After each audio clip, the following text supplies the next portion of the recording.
va a afectar directamente al paciente.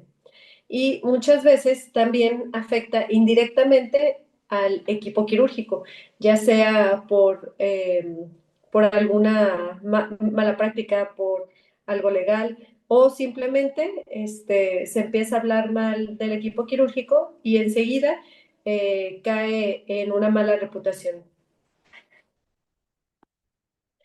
Como por ejemplo, de un dilema ético en cuanto a la autonomía del paciente contra la beneficencia, ocurre cuando un paciente rechaza un tratamiento necesario o solicita medidas del equipo médico que considera perjudiciales.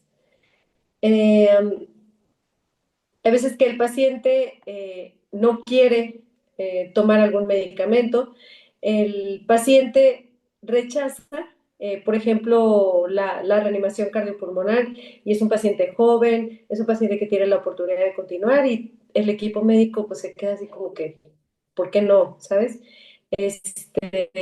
Y entra a un dilema complicado porque tienes que respetar la autonomía del paciente, pero pues también estás ahí para hacer todo lo posible para cuidar la integridad del paciente en todos los sentidos, la salud, la calidad de atención. Entonces es un dilema ético bastante complicado porque no es nuestra decisión, pero es nuestra responsabilidad. Entonces es muy complicada este tipo de dilemas. La confidencialidad contra el deber de informar. Aquí hay una situación muy interesante que, por ejemplo, nosotros siempre, de hecho, por ley y de manera ética, debemos de respetar la privacidad del paciente, protegerla.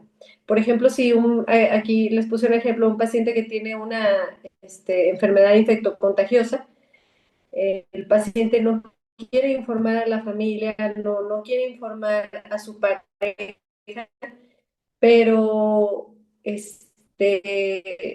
la, la necesidad de cuidar la integridad, la salud ahí es donde encontramos el dilema.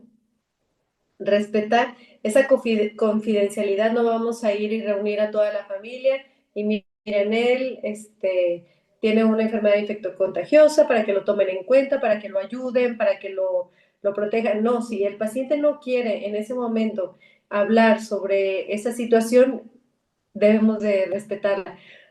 Pero está la otra parte de que dices, también debo de proteger a la familia porque es parte del centro cuidador del paciente. Por ejemplo,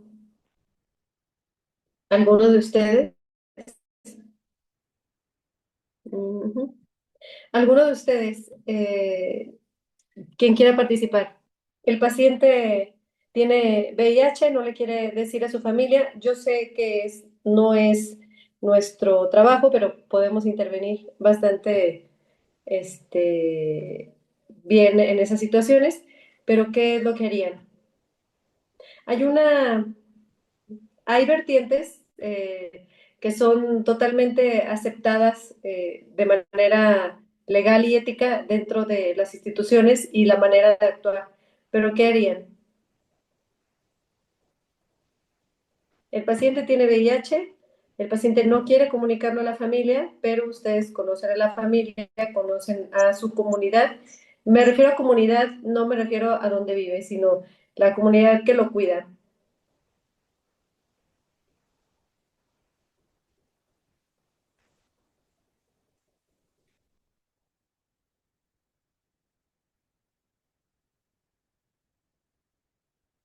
¿Alguien puede y quiere participar? Si no, no pasa nada, ¿eh?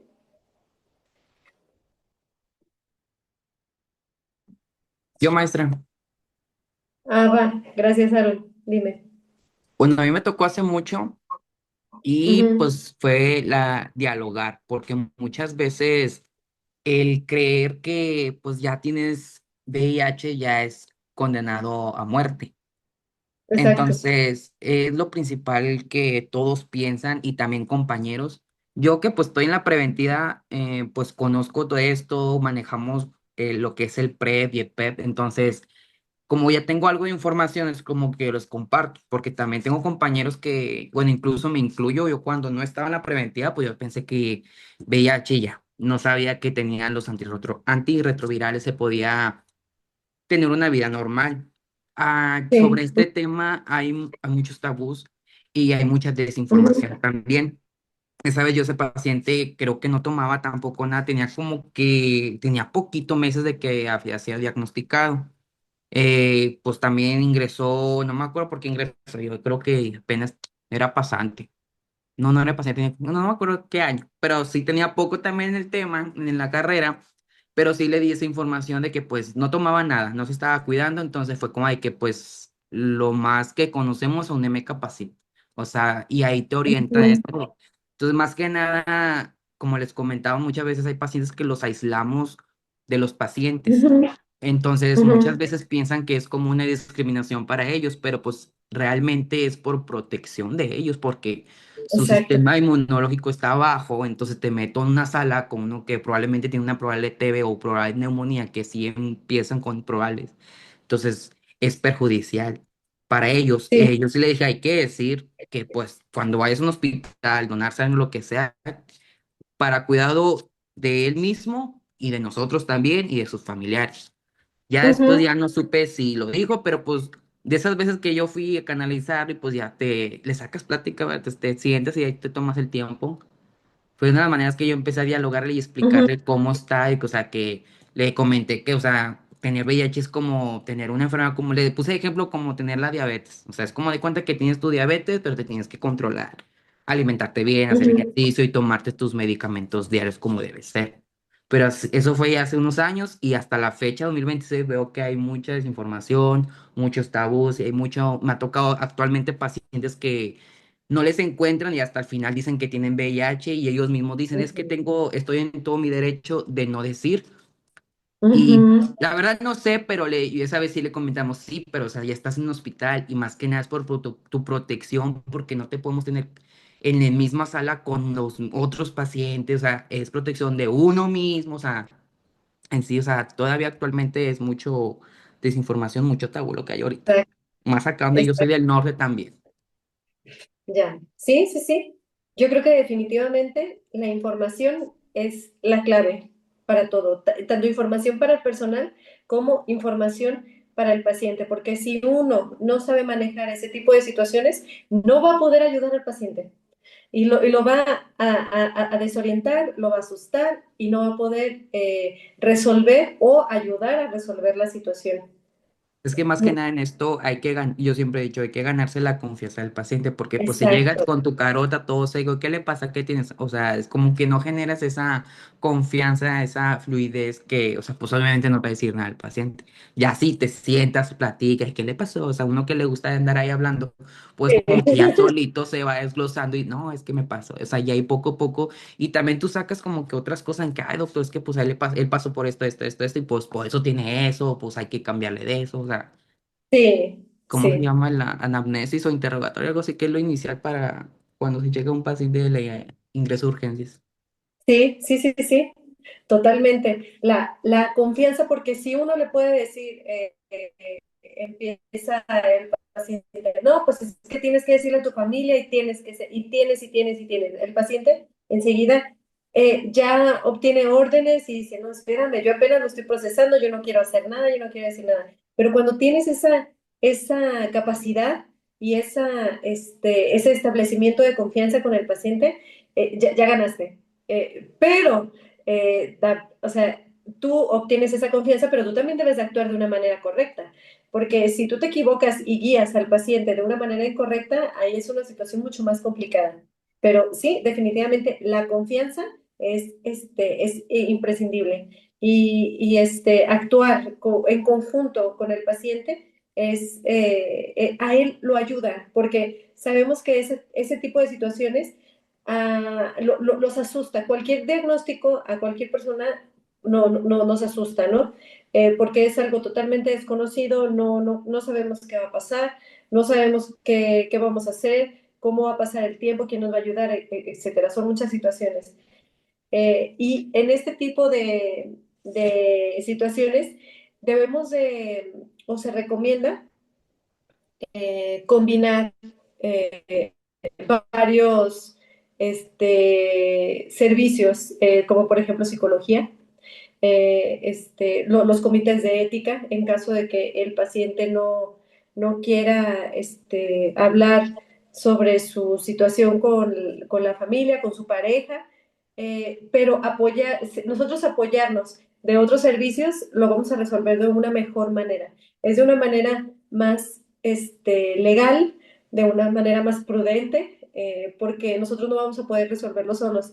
En la cuestión ético, en la cuestión ética, ahí sí o sí tenemos que trabajar en equipo con el paciente o en equipo con todos los colegas y servicios para el paciente, porque son situaciones que involucran, como les decía, muchos criterios, muchas experiencias y muchos sentimientos, y no podemos involucrarnos personalmente con este tipo de dilemas éticos, porque no lo vamos a resolver o no los vamos a resolver de la mejor manera.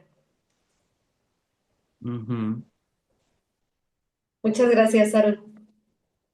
Nada.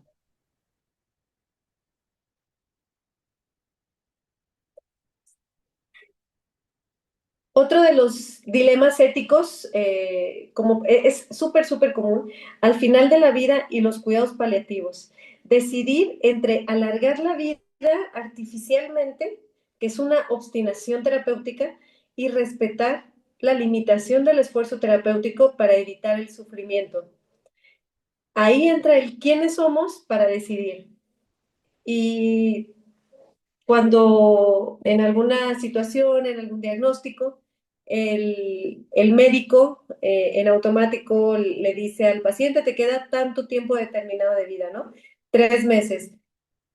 El paciente pues puede reaccionar de diferentes maneras, pero ahí es donde entra, bueno, ¿qué opciones tengo? ¿No? Hay algunos pacientes que la verdad tienen muy pocas opciones y el médico o el personal de salud dice, no, pues ya no hagas nada, disfruta tu vida, ya no, te metas en tratamientos que a lo mejor te van a ir desgastando más en el poco tiempo que te queda de vida. Bueno, pero ese tipo de opiniones, ese tipo de consejos no están basados realmente en algo ético, porque es algo personal, es una opinión. Y yo creo que deberías, y yo creo que podrías, no, es ver qué situación tiene el paciente. Sí, es un paciente, por ejemplo, que tiene una enfermedad terminal, un cáncer, ¿no? Vamos viéndolo de esta manera. Es súper, súper común, pero es un cáncer, por ejemplo, en etapa 4 es un cáncer que le está impidiendo realizar varias actividades en su vida diaria, pero es un paciente muy joven, es un paciente o una paciente que tiene hijos pequeños, y, y dices, no, pero yo ya no haría nada. Es cuando entra ese tipo de opinión de valor que dice, yo no haría nada, yo mejor disfrutaría la vida que me queda con mis hijos. Yo haría todo lo posible para poder tener esa pequeña posibilidad, esa pequeña luz y llegar a ese punto. Pero si llega a ese punto donde tratar de alargar la vida, en ese alargamiento se pierde la calidad de vida y se sufre de una manera más gradual y no se llega obviamente al objetivo. O sea, ahí está el dilema, ¿no? ¿Qué es lo que debe de hacer el paciente o el familiar ante ese tipo de decisiones? eh, por ejemplo, no se quiere intubar la paciente, pero es una paciente joven y no quiere ese tipo de tratamiento. Mm, De alguna manera tienes que respetar esa decisión, darle todas las posibilidades, mira, tienes todo esto, tienes todos estos recursos y puedes tomarlos, no, no quieres tomarlos. En, conozco a un cirujano, no, no sé si ya les platiqué, creo que no. Conozco a un cirujano ya grande, él tenía dos hijos, tenía. Una de ellas, ya estaban grandes, o sea, no, no mucho en realidad, o sea, una tenía veintitantos años, yo creo que unos 27 años. Vivía en España, los dos hijos médicos. Ella en España le detectan un SEA de mama, definitivamente le dijeron es un SEA de mama estadio 4. Tú decides qué situación o qué tratamiento quieres y ella decidió hacer absolutamente nada. Se regresó a vivir acá a Guadalajara con sus papás.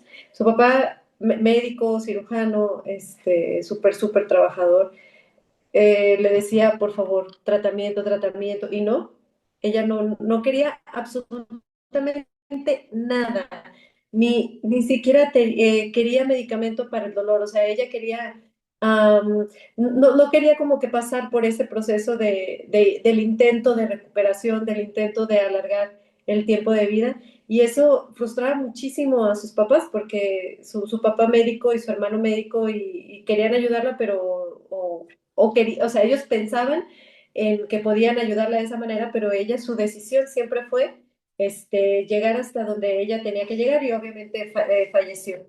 Y su otro hijo sufrió de depresión durante mucho tiempo y terminó en el suicidio. Ese tipo de situaciones, o sea, son que quebran totalmente la vida de, por ejemplo, de los papás, y él no pudo haber hecho nada, porque la decisión era de ella, era una decisión consciente, una decisión madura, pero decisión dura, ¿no? Al fin y al cabo. Y entraban en un dilema ético, pero pues no podían hacer absolutamente nada que respetar la autonomía de ella, nada más.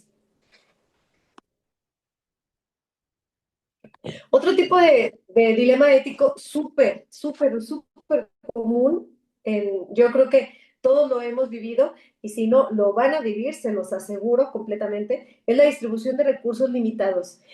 Esta situación de escasez, tanto de personal como de equipos, como de medicinas, obligan a decidir a qué pacientes reciben una atención prioritaria y están desafiando completamente el principio de la justicia. Y no, no me desmentirán, yo creo que les ha pasado, o como les digo, les va a pasar, porque desafortunadamente estamos en un país que sufre mucho en cuestión de recursos médicos, y no solo de recursos médicos, sino también en recursos de personal. Hay mucha injusticia en cuanto a la atención médica, como uno, si sí tiene dinero, si tiene ese tipo de recurso económico, se puede atender en un hospital privado y si obtiene ese tipo de oportunidades, ¿no? De tratamientos que a lo mejor otro paciente no tiene esa oportunidad y ese recurso de poder tener esas opciones, ¿no?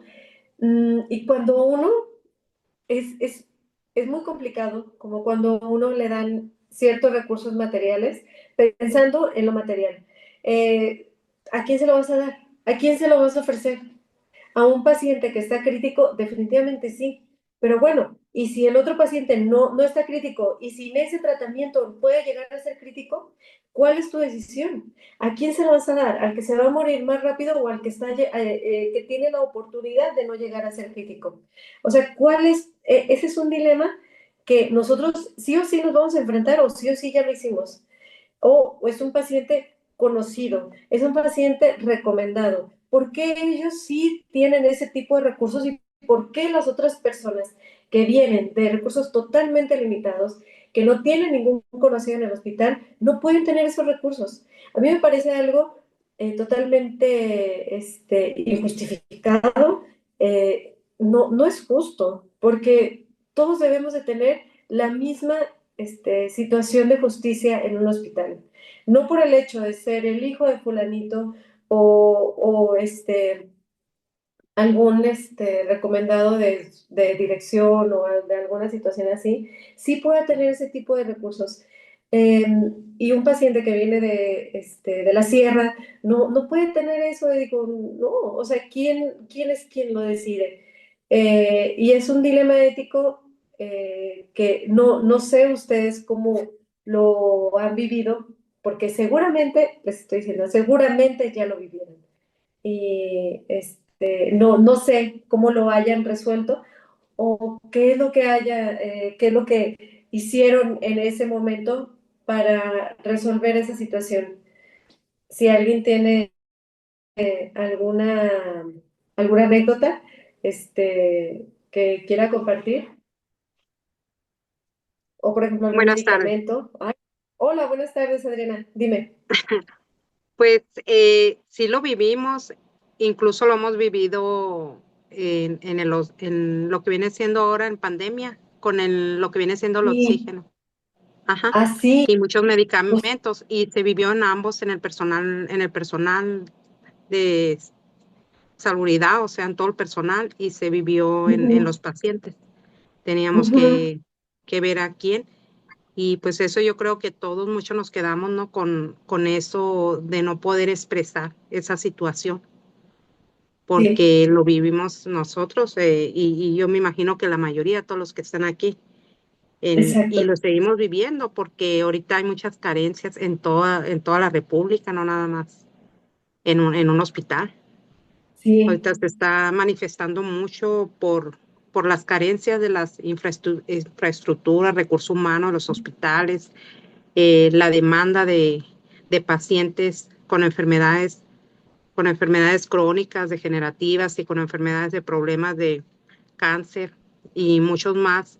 Y no realmente a veces nosotros nos tenemos que callar porque si no también nos entra lo que viene siendo las demandas o los problemas legales. Ujú. Entonces, es feo vivirlo y es feo llevarlo, ¿no? Pero tenemos que también la otra parte de también cuidar nuestra salud para poder ayudar, porque también estudiamos para salvar vidas, pero realmente a veces caemos en lo contrario, ¿no? Cuando vemos a esas personas que mueren. A mí se me ha quedado muy grabada muchas personas, cómo morían, cómo caían, Ujú, la falta de oxígeno, ¿no? Principalmente porque sí, se acabó todo el oxígeno y yo creo que a la mayoría le tocó en sus casas, donde sea, y no podías hacer nada más que la calidad de vida era tenerlo limpio o dejarle una sabanita limpia o con qué taparse y detalles así, pero no había más. Pero sí se exacto. vivió. Ujú. Ese es un ejemplo fantástico de la distribución de recursos, la pandemia, donde la limitación, pero no fue una limitación por elección, sí fue una limitación porque no había. O sea, ya no existía ese recurso. Entonces dices, ay, o sea, ¿de dónde lo consigo y a quién se lo doy? Y era conseguirlo de manera clandestina y a quién se lo vamos a dar. O sea, y sí pasó. Ese es un ejemplo que yo creo que todos lo vivimos. Y te aseguro que muchos lo vivieron hasta con familia. Y es algo súper, súper duro porque porque ahí es una situación donde sí o sí, cualquier cosa que hagas, es algo cuestionable y es muy Ujú. duro. Ujú. Muchísimas gracias, Adriana. De nada, aquí andamos. Gracias. Si alguien más quiere hablar, díganme con toda confianza, los escuchamos y no hay manera de juzgar, así que ustedes no se preocupen, porque todos hemos pasado por varias cosas y varias situaciones, se los aseguro. Otro, bueno, si no, si me pueden interrumpir, sin ningún problema. Otro dilema ético podría ser la veracidad contra la no maleficencia. Enfrentar la decisión de ocultar o revelar información diagnóstica grave como un cáncer terminal a petición de la familia y en contra de la voluntad del paciente. Hace poco, justo platicando con mi familia, con mi mamá, pues me enteré, uno que sería su papá, no, la verdad que no tenemos mucho contacto con él, pero pues nos enteramos que tiene cáncer y tiene 92, creo, 92, 94 años. Y él quiere su tratamiento y quiere hacer todo, y ya no sé qué tipo de decisión vayan a tomar allá con su papá, pero dije, bueno, pues como él quiera, ¿verdad? Está totalmente consciente y si él quiere el tratamiento a los 94 años, pues bueno, se la quiere aventar, ¿no? Y justo me platicaron una situación de una tía que nunca se enteró que tenía cáncer porque los papás no quisieron decírselo, sus hijos, perdón. Y yo, pues, o sea, ¿qué diferencia hay entre las personas, ¿no? O sea, esa tía que yo tenía, no sé, era joven, bueno, relativamente joven, 60 y tantos años, y no le quisieron decir, nada más pues para que no se angustiara, ¿no? Pero de todos modos iba a llegar al punto de muerte, iba a llegar al punto de a lo mejor una mala calidad de vida, de sufrimiento, pero pues nunca se iba a enterar que tenía cáncer por decisión de los hijos para que no se alterara. Y ahí yo entré en dilema con mi mamá. Digo, ¿qué autoridad o qué poder tenían los hijos para no decirle? A lo mejor conocían a su mamá y decían, se va a poner muy mal, ya no va a querer salir, yo me imagino, pero de todos modos yo decía, bueno, ¿y si ella quería hacer algo? Y si, pues bueno, cada quien tiene sus procesos, entonces yo pensándolo de esta manera, yo decía, bueno, que se lo hubieran dicho, pero apóyate de tanatología. Si sabes que es una paciente que no tiene oportunidad de nada, es una paciente que va a sufrir probablemente, pero apóyate, a lo mejor ella sí quiere saber, o sea, no estás en su lugar, ¿sabes? No tienes ese poder sobre esa persona. Como les digo, este tema es de opiniones, ¿no? Y yo digo, bueno, a lo mejor esa tía quería seguir luchando, o si no, pues apóyate de tanatología, o sea, tienes servicios, tienes equipo médico que te puede ayudar durante el proceso, ya sea un proceso de tratamiento o ya sea un proceso de apoyo de calidad de vida. Entonces digo, ¿por qué morir en esa situación de engaño, no? Y quedarte con esa los hijos, quedarte con esas, um, no sé, no quería llamarlo, pero yo lo vería así, con esa carga de que ella nunca supo su diagnóstico y tuvo que morir, pues no sé en qué diagnóstico o qué le habrán dicho a ella, pues que sabes de algo diferente, pareció algo totalmente de un dilema. A lo mejor sí, no lo sé. No sé si a ustedes les ha pasado lo mismo, si han estado en una situación parecida, porque realmente es muy común que pase este tipo de situaciones donde no quiero que le digan nada, mejor vamos a actuar de esta manera. En los niños, pues en los niños es más complicado porque en los niños, hasta de manera legal, pues está el tutor, ¿no? Es el que toma totalmente la decisión del tratamiento, de la información, de absolutamente todo. Además, la madurez, que realmente no garantiza totalmente la edad, en cuestión de la madurez como el manejo de este tipo de situaciones. ¿Me pueden Pero ahí es interrumpir? muy difícil. Ahí es muy difícil, por ejemplo, para una persona adulta que no le digas porque ordenas muchas cosas, pues esa es otra. Sí. Yo me imagino que a mí en lo personal, si no eh, pues igual no me iba a enterar, ¿no? Pero se me hace muy difícil porque cuando menos ya dice uno, y sabes que quédate tú con la casita o quédate tú con esto, ordenas o dejas, alcanzas a hacer algo, pues, pero de la otra manera, o un tratamiento, voy a ver otra alternativa, o voy a escuchar a una persona que me ayude, una tanatóloga, o algo, pues. pero es difícil. Yo creería lo mismo que tú, Adriana, Ajá, que no respetaron la autonomía de, de mi de tía, o sea, uno, pues, definitivamente, ajá. porque no saben, todos reaccionamos diferente. Y a lo mejor tenían miedo que reaccionara de una manera, que se deprimiera, pues sí, obviamente. Pero es Eso, normal, o sea, si te claro, deprimes, es como yo hablo normal. con mi papá está grande y me dice, Ajá. ay, ya me voy a colgar de este árbol y cosas así. Y le digo yo, pues, ¿por qué? No, porque tu hermano o lo otro o así. Apa, pero ellos están viviendo su vida, está viviendo otra etapa, otros años. Y hablo con él y ya, ok. Y, Ujú.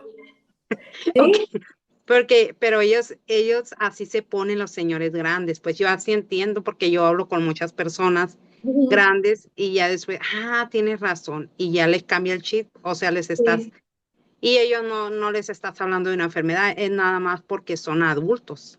Entonces, y también tienen esa parte, por ejemplo, yo le digo, arregla todo para que no dejes problemas. Ok, vamos a arreglar. Y él arregla, pues, o sea, arregló todo, pero los demás no saben. O sea, se van a dar un Ujú. chasco.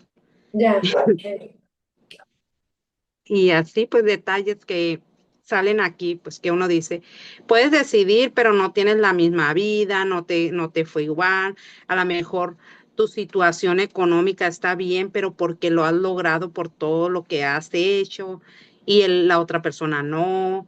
Entonces, a lo Ujú. mejor tienes un servicio médico, la otra persona no lo tiene. Y todos esos detalles, pues, o sea, la decisión que vas a tomar. Muchos dicen, hace poco vi un ahí que salió, ya ves que ahora suben mucho, que en ocasiones pues dan a los pacientes de cáncer, los dan para que vayan a morir a su casa y un niño Ujú. murió y no le comentaron que se iba a morir, que lo dieron de alta para que jugara, para que hiciera todo. Sí, Pero dice, ellos tomaron una decisión los padres, pero es un niño, o sea, sí, él apenas es un niño, pues es muy diferente en un adulto, en una persona que tiene bienes, que puede decidir, que se puede pagar, pues, claro, lo el que él criterio, desea. por Es como supuesto. yo le dije a un señor hace poco, se arrima y dice, ay, ando corriendo, ando haciendo esto porque de perdida me distraigo, dice, no me siento mal, no estoy enfermo, o sea, 70 y tantos años. Y dice, y voy a ir a un nacional a correr. Y ya le digo yo, ¿y a dónde va a ir? Voy a ir a Corea, dice. Y le digo, ¿y usted se puede pagar? Claro, dice, yo tengo las posibilidades y la economía para andar. Vamos a ir en un equipo, un grupo de personas. Y dije yo, pues qué padre, ¿no? O sea, que te puedas pagar y puedas ir a correr y estés en esa condición, adelante. Y dice, mis hijos no me pelan porque ya soy grande, pero pues tiene Ujú. la economía, o sea, Ujú. eso está padrísimo, es lo que yo le dije al Señor, está padre porque usted lo está pensando de esa manera y lo está haciendo y está disfrutando de su dinero. Y qué chulada, ¿no? O sea, una persona así que disfrute de su dinero a sus 70 y tantos años. Sí, sí. Entonces, ahí es diferente, pero está viendo por su bienestar. Ujú. Exacto. Yo creo que tiene mucho que ver las herramientas que nosotros les demos a las personas. Ya cada quien como las use es la situación de cada persona, pero a ir respetando totalmente la autonomía de las personas. Yo creo que la mayoría quisiera ese tipo de trato y más en años, o sea, cuando avancemos más en edad. A mí definitivamente, sí, a mí que me den la información, yo ya sabré qué, ¿Qué elegir? qué acciones, exacto, porque es la elección de cada quien.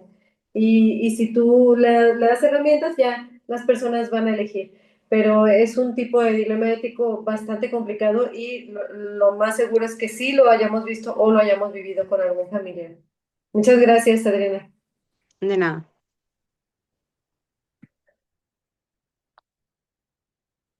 Eh, ya pasando, no sé si tengan alguna duda o algún comentario respecto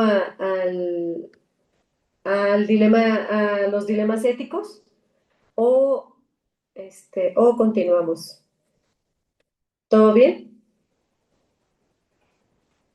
Si quieren interrumpirme, sin ningún problema, ¿eh? Lo pueden hacer.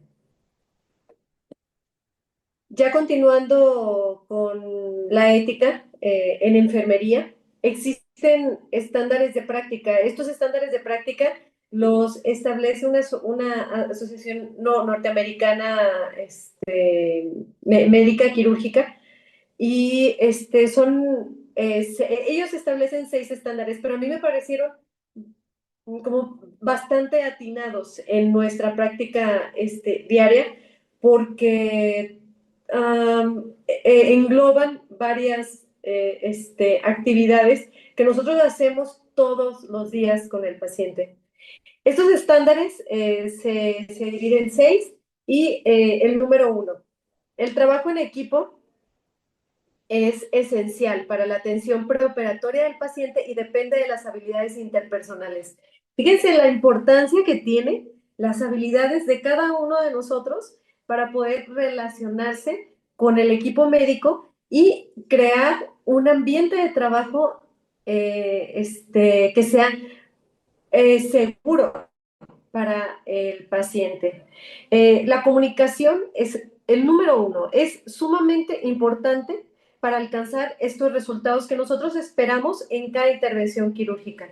Todos los miembros del equipo deben de trabajar juntos por el bien común del paciente, por su beneficio, por la calidad de atención y las habilidades personales que debemos de tener deben de destacar completamente en todas las interacciones que tengamos con el equipo quirúrgico.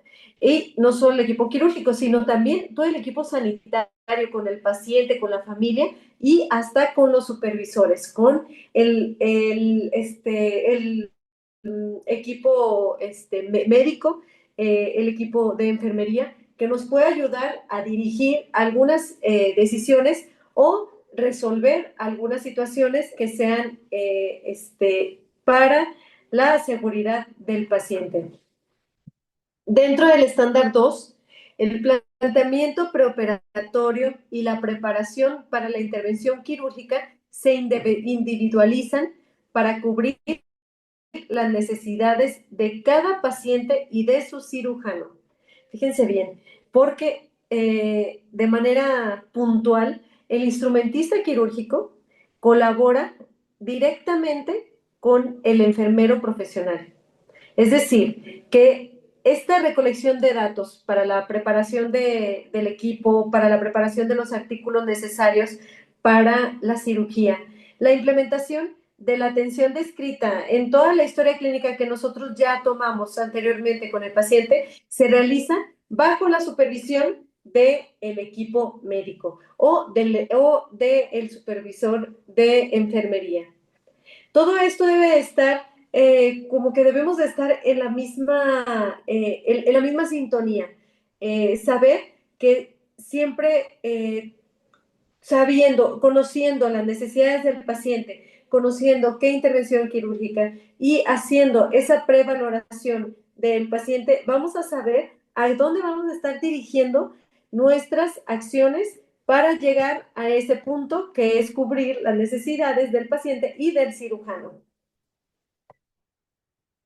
Como número 3, como tercer estándar, la preparación del ambiente perioperatorio y todos los equipos y artículos necesarios establecerán la seguridad del paciente y del personal. Esta aplicación de un plan quirúrgico va a incluir tanto la vestimenta adecuada del paciente, anticipar las necesidades del paciente y del equipo quirúrgico que actúa en el perioperatorio. ¿Qué necesidades puede tener? El paciente, a lo mejor desde lo más básico, la mesa quirúrgica, cómo está preparada, los puntos de apoyo, la protección del paciente para que no se caiga o para que no se dañe alguna estructura anatómica del paciente en la posición que la tome, y la seguridad de cada uno de nosotros, que el mobiliario esté bien ubicado, que al momento de nosotros de movernos no nos podamos caer. Todo ese tipo de detalles que a lo mejor son de ese tipo de detalles que cuando uno lo hace no se nota en lo absoluto, pero cuando uno no lo hace ocurre un desastre y es parte de lo que dices, qué detalle tan pequeño y hace toda la diferencia. incluir en este estándar siempre mantener un área de trabajo segura, utilizar siempre la técnica aséptica y respetar siempre las políticas y los protocolos de las instituciones. Porque nosotros respetando ese tipo de protocolos por algo existen, por algo se establecieron en una institución, porque el resultado ha sido beneficioso para el paciente y para el equipo quirúrgico. Entonces siempre debemos actuar dentro de esos protocolos y haciéndolo un estándar que ya es algo comprobado que va a resultar de la mejor manera posible. Como estándar número 4, la aplicación de los conocimientos básicos y más actualizados es necesaria para la ejecución cabal de las funciones asignadas.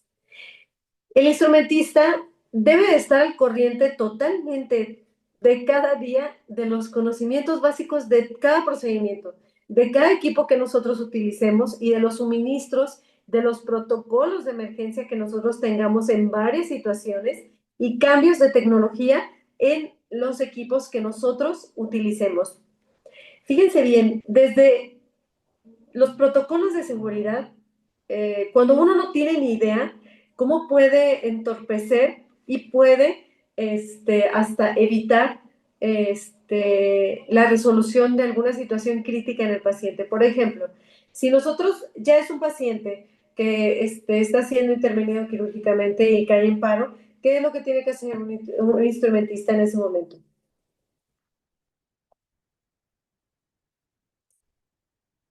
¿Cubrir la herida o el Cubre sitio? para, bueno, Ajá, sí, sí, sí, dale, dale. parar de la ejecución o del seguimiento y vas a cubrir la herida con compresas húmedas y ahí, Ajá, o sea, le das la compresa y esperar y ya se le da el seguimiento. ajá. Sí, Bueno, depende, ¿no? Depende el código y depende el personal que va a estar ahí. ajá, exacto. Pero a lo Ujú. mejor tú eres la única que sabe. Entonces, ¿qué tienes que hacer?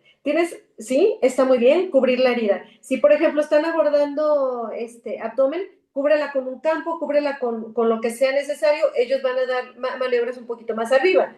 Entonces, si tú eres la única que sabe qué se tiene que hacer, toma el mando. Le vas a cubrir, vas a decirles, esto se queda tapado, y en automático tienen que abrir campo. Y al abrir campo, tú corres el riesgo de que te contaminen absolutamente todo. Todo. Entonces, ¿qué tienes que hacer? En ese momento, yo sé que la Vas vida a del mover tu paciente es mesa. prioritaria. Exacto. Vas a mover tu mesa. Vas a mover tu mesa, pero la vas a Tu cubrir. mesa. Pero la Tú, vas a, ajá, la vas a cubrir. exacto, la cubres. Y tú tienes que actuar rapidito. Tú no tienes que esperar a que los demás te digan, hazte para un lado. No, tú ya sabes qué tienes que No, hacer. Rapidito cubres y te haces a un lado. Tu trabajo en ese momento no es dar maniobras, a lo mejor ya como, ahí pues se mueve para saber uno mueve que les digas, las dos mesas. tú llevas el,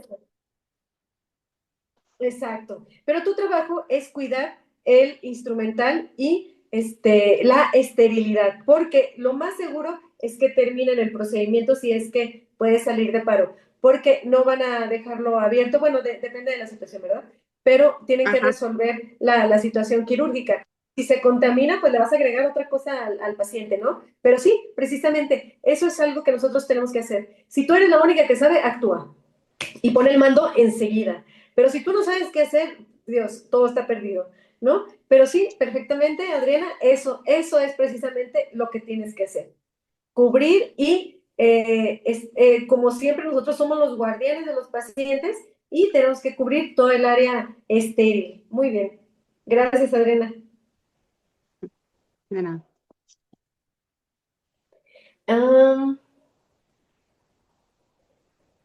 Me quedé en el estándar 4. Bien.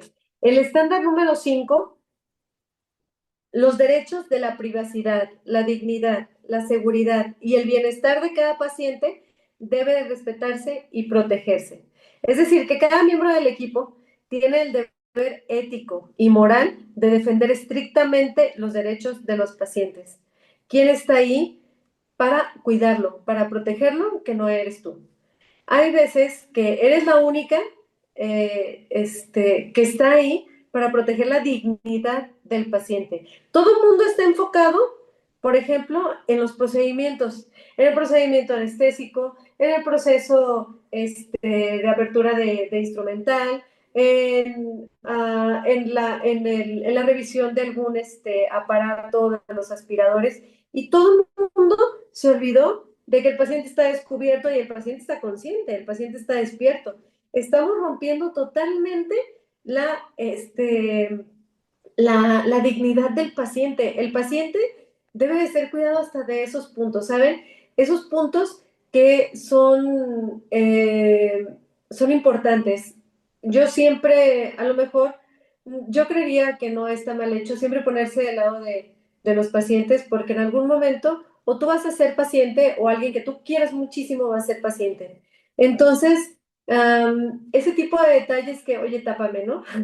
O sea, a lo mejor ya que esté dormida me pueden descubrir y no pasa nada, ¿sabes? Pero mientras yo esté consciente estoy en un momento totalmente vulnerable. Y ese detalle de dignidad, nosotros se lo podemos seguir dando al paciente, no pasa absolutamente nada. Y hasta platicar con él y avisarle qué es lo que estamos haciendo.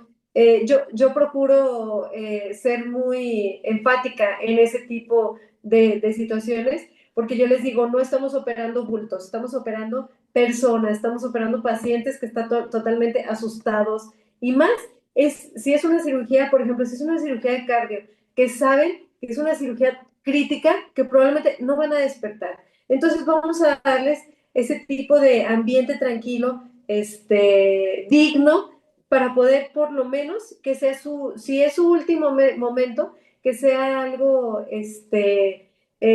algo ético, algo moral, algo digno, que sea parte de su bienestar en ese momento del paciente. Eso siempre, siempre tomarlo en cuenta y tenerlo siempre en nuestra práctica diaria. Dentro del estándar 6, como último estándar de práctica, la técnica aséptica debe de aplicarse en todos los pacientes.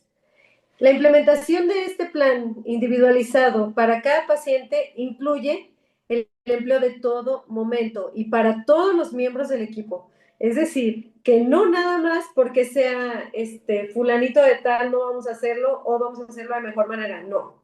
Todos los pacientes deben de recibir el mismo tipo de dedicación. No es porque el paciente sea un recomendado, vamos a actuar de diferente manera. Muy, muy mal hecho.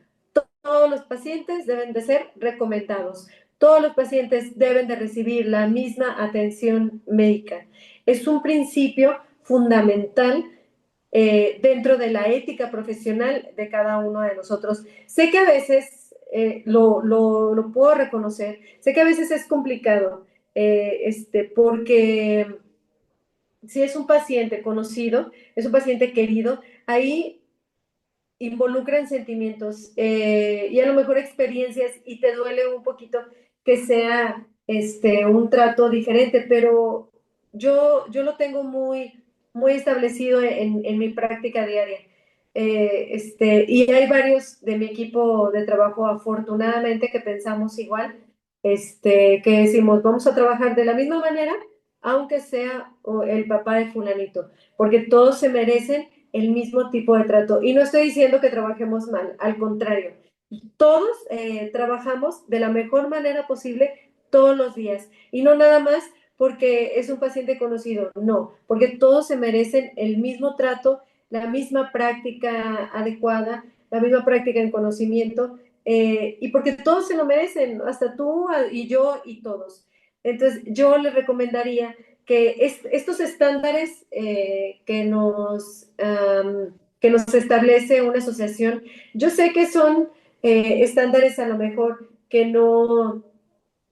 lo mejor no podemos llevar al 100%, pero siempre, siempre apegarnos a este tipo de recomendaciones, porque son recomendaciones que nos dan, porque están comprobadas, porque ya están establecidas, porque se ve y eh, se establece un buen resultado. Entonces, pues vamos haciéndolo de la mejor manera posible.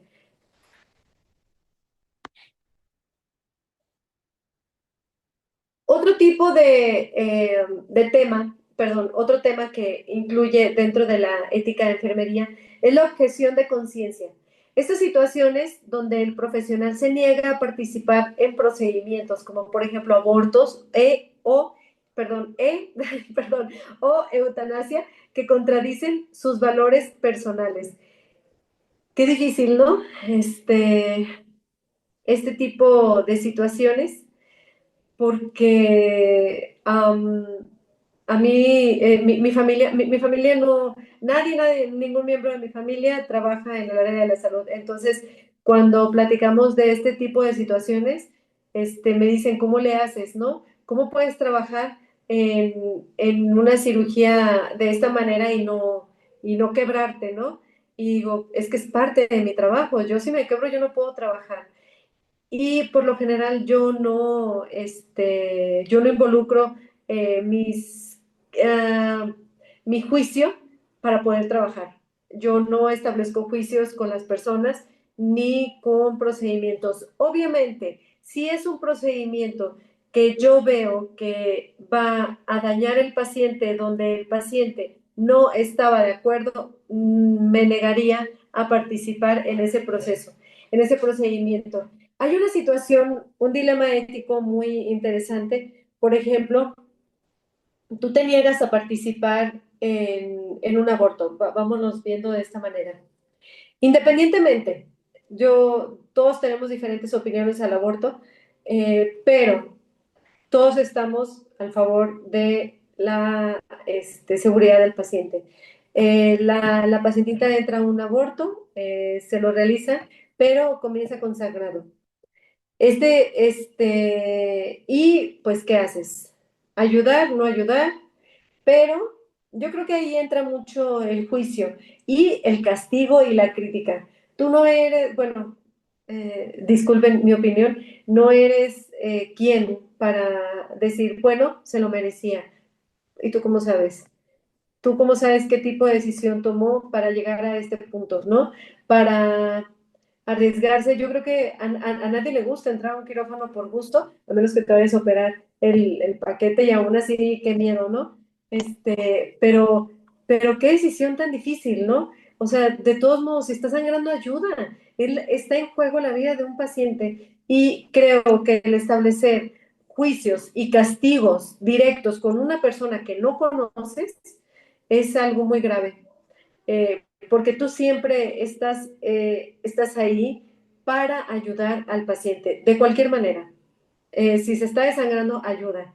Pero esa es mi opinión, pero basada en cuestiones éticas, porque es lo que les digo, los dilemas éticos involucran un montón de situaciones, pero el juicio de cada uno de nosotros creo que debe de quedar a un lado, porque así nos vamos a evitar pues hacer la maleficencia, ¿no? A este tipo de situaciones muy específicas con los pacientes.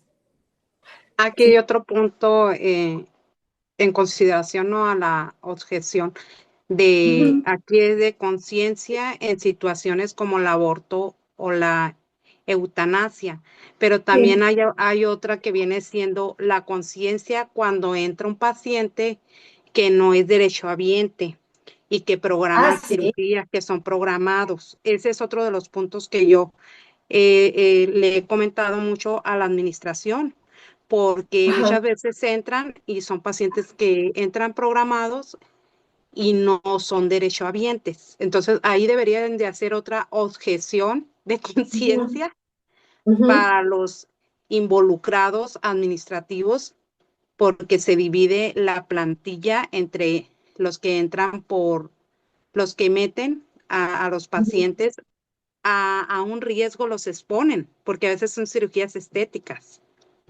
Ah, sí, Entonces, ya. y las meten como, y de pilón no son derechohabientes, y las Ah, meten, o sea, es otro punto muy importante con todos los problemas legales que hoy en día estamos trabajando. Entonces, en lo personal es algo que yo documento cuando les digo, oye, yo soy la quirúrgica pero nosotros ahorita tenemos a la mano el expediente, tenemos todo, tenemos la apertura de expediente que es el expediente digital y no está el Ajá, paciente y no es. Antes, cuando menos decías, es un paciente, digo yo porque tengo la experiencia como enfermera más de 20 años, salí en el 2000. sí, Entonces, sí, al momento de esa parte también es un punto, es una observación, esa parte siempre la hemos, a mí en una ocasión me dije yo, no me voy a involucrar porque si pasa algo delicado, porque incluso se metía instrumento que no es, se meten sí, aparatos, llega todo, y luego entra gente externa y luego uno es la quirúrgica de ahí, entonces es mejor ceder a veces el lugar. Bueno, en ocasiones yo lo he hecho así, sí. pero yo voy a recursos humanos. Ya, ok. Ajá. Sí, tú actúas, yo creo que de la mejor manera apoyándote con los servicios y de manera legal. O sea, qué situación tan complicada donde te ponen a ti en un dilema. O sea, ¿cómo pueden, de inicio, hacer algo que no es correcto? Definitivamente no. Y a ti te ponen en un dilema donde tú tienes que tomar una decisión. Y si algo sale mal, o sea, sí, tienen la opción de que todo salga bien, pero si algo sale mal, o sea, no, y no es la manera correcta. Por eso existen estándares, por eso existen protocolos, porque si se hace de diferente manera, te metes en problemas impresionantes. Y por supuesto que nadie va a meter las manos por ti, porque tú eres la responsable y tú eres la que tiene que resolver la situación. Así es, ¿Verdad? eso se ha platicado y así es eso sí, yo siempre les he dicho, llega un apéndice, es una cesárea, adelante, no importa que no sea derechohabiente, le Muy vas bien, a salvar la vida. O sí, llega un accidentado, un balaceado, adelante, no pasa sí, nada. así es. Pero ya cuando es algo que es una persona que es pariente de la persona que Eh, está allá y que no. sí, Incluso todos esos detalles son cosas que pasan y más en el área de quirófano. Se sí, presta más, se se presta más para esto. así es, se presta muchísimo, ¿sí? Tienes razón. Ujú. Entra fulanito, el primo, el tío, el hermano, el papá, no, esas Ajá, y eso situaciones, es lo que tenemos que tener cuidado nosotros, más ahorita con todos los problemas legales. así es, así es. Muy bien, muchas gracias, Adriana. De nada. Es que se me viene aquí a la mente cuando está No, muchas hablando. gracias, sí. Es que, No, no, perfecto, lo que yo les decía, este tema es, yo creo que nos ayuda ese tipo de opiniones porque les digo, o ya les pasó o les va a pasar. O sea, no hay otra manera, les va a pasar. Van a entrar en algún dilema ético y conociendo la experiencia de las demás personas podemos tomar decisiones ya basadas, ¿no? En ah, algo que ya, ajá, que ya supimos. Ajá. aquí me voy a atrever a comentar algo Dale, más. dale. El aborto, Sí. pues hoy en la actualidad, pues en algunos lados ya está, ya es legal, pero en algunas otras partes, estados no. Sí. Entonces, uno de los puntos muy importantes que uno, por estar, ¿no? Trabajando y todo, y acuérdense que estudiamos unos para buenos y otros para malos, les digo yo a las personas a veces.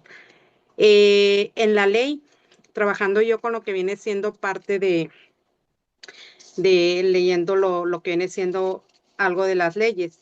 Ujú. Se dice que el aborto en la tierra es juzgado, pero no en el agua, pues, o sea, en la tierra, y por eso muchos barcos se dedicaban a hacer el aborto, o Ah, sea, los ya, equipos, ya. ¿sí? Ujú. Sí, Eso sí, también está documentado por ahí, pero ya. ahorita no recuerdo.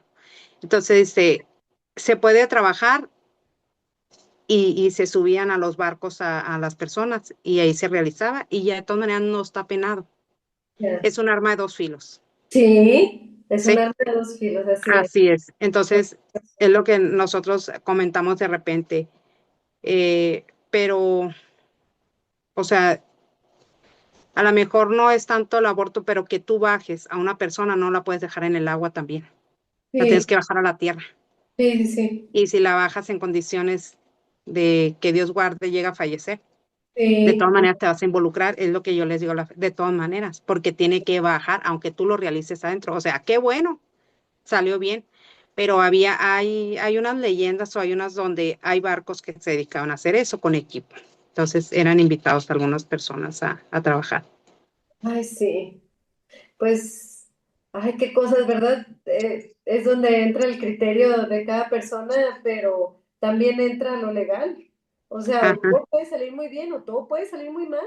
O sea, existen las dos opciones y siempre, todo en la vida, cualquier decisión que tomes va a tener consecuencias, ya sean afortunadas o malas, pero sí, todo impacta.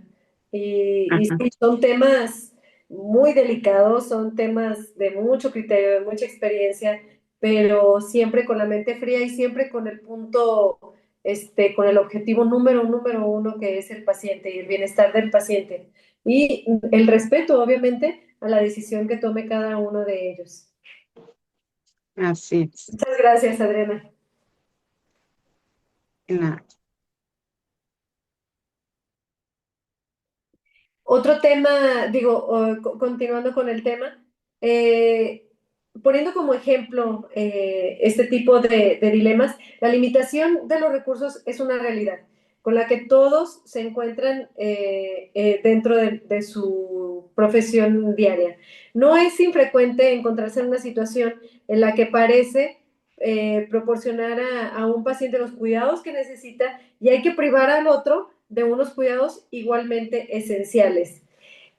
No sé si suceda en los hospitales donde trabajan. Por ejemplo, acá en el hospital donde yo trabajo, eh, antes de que se remodelaran algunas zonas, son las salas, ¿no? Las salas donde los pacientes están uno tras otro. Y no en todas las camas existían las tomas ni de oxígeno ni de aspiración. Entonces, por ejemplo, cada 4 pacientes había una toma. Entonces, ¿tú cómo tomabas ese tipo de decisiones donde poner a los pacientes? No, pues un paciente crítico, un paciente que se te va a complicar, pero tú sabes que ese paciente se te puede complicar en cualquier momento, o un paciente que tú pensabas que estaba súper bien, se te complicó. Entonces, está este tipo de situación. Como solución recomendada, requiere de un juicio muy cuidadoso y respetuoso. Enfermería debe intentar tomar una decisión de buena fe basada en las necesidades del paciente y en su estado de salud actual. En los casos más difíciles, la atención puede reducirse al orden de llegada si los demás factores son iguales. Es decir, los casos más difíciles, como dice aquí, por ejemplo, en la pandemia, es en orden de llegada. Entonces, él llegó primero, pues él recibe la atención de este tipo de recursos. Él llegó después, ya no lo tenemos, entonces ya no podemos dárselo. Es una situación bastante complicada para enfermería, somos el primer contacto con el paciente y el contacto más continuo con el paciente. Entonces, siempre nuestro juicio y nuestras decisiones deben de estar basadas en el estado en el estado actual del paciente. El conocimiento es el poder y ustedes lo saben. Si yo sé qué tipo de enfermedad o qué tipo de situación el paciente con el que está llegando, por ejemplo, a una recuperación, es un paciente que fue operado, por ejemplo, fue una fractura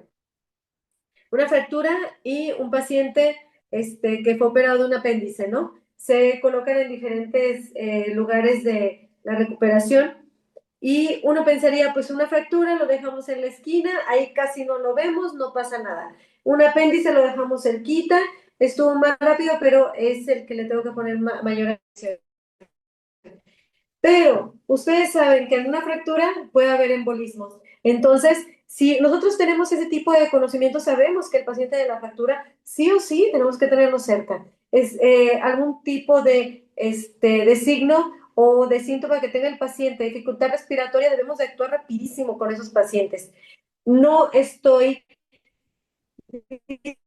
diciendo que un paciente postquirúrgico de apéndice no sea un paciente que vaya a complicarse. Sí, también es un paciente que a lo mejor puede tener un sangradito, que puede tener un falso síntoma o algo que se pueda complicar. pero teniendo ese tipo de conocimiento le vamos a poner más atención ante la fractura, porque nos da la pauta para saber qué es lo que puede pasar. Y teniendo esos conocimientos también nos dan la pauta para darles ese tipo de atención prioritaria a este tipo de pacientes.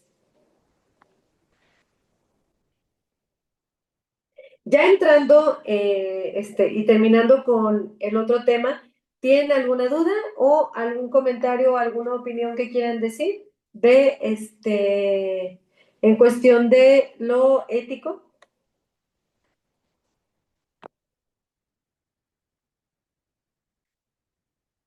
¿O todo bien? Pues yo creo que todo bien. Bueno, yo ya partí. Sí, muchas gracias, Adriana. Me salió. Bien, entrando entonces al tema de los aspectos legales.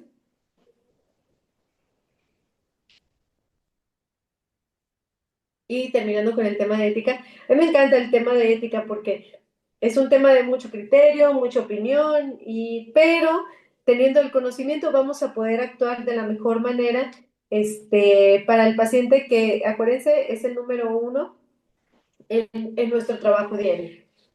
Dentro de los aspectos legales, la enfermería tiene la responsabilidad de encaminar sus esfuerzos hacia el fomento del entorno seguro y no solo para el paciente, sino también para la práctica profesional. Estos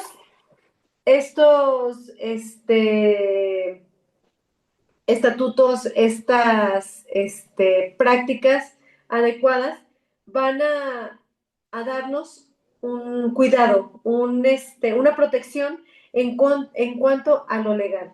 La enfermería y la enfermera de quirófano o el enfermero de quirófano está obligado a brindar cuidado oportuno y razonable, por lo que es importante que para ejercer su profesión conozca las normas y las reglas de los cuidados que proporcionan, así desarrollando una práctica documentada.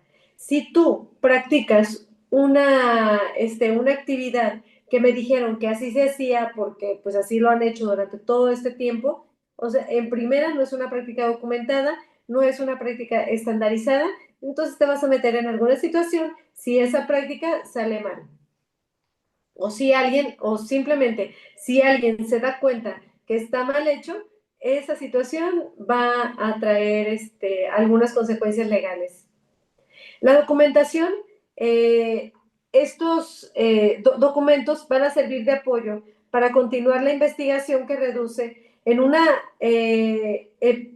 que aumenta la mejora de los cuidados que uno proporciona, para definir la conducta en cada tratamiento y la participación activa en las políticas de salud. Todos estos aspectos legales a nosotros nos traen también beneficios porque nos definen una conducta pero estandarizada, una conducta que vamos a saber cómo actuar en cada situación o en cada especialidad.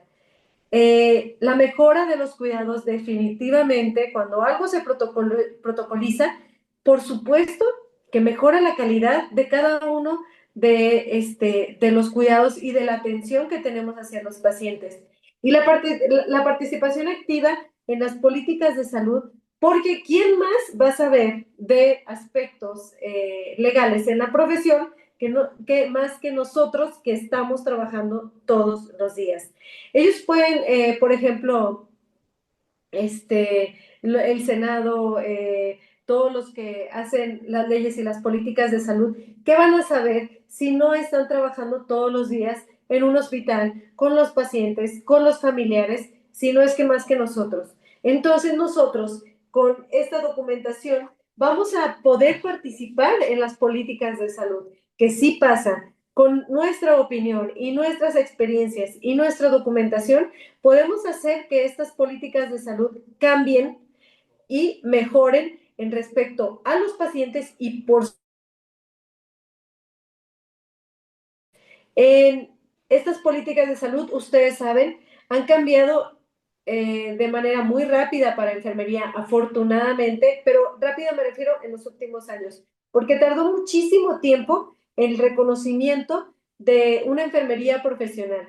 Pero si nosotros no empezamos a hacer ruido, pero ese tipo de ruido que esté documentado, ese tipo de ruido que sea basado en el conocimiento científico, no vamos a poder hacer ningún cambio en las políticas de salud. Dentro de los aspectos legales, continuando con la diapositiva anterior, la política profesional, la práctica profesional de enfermería en cualquiera de sus especialidades está regida principalmente por la legislación de cada estado,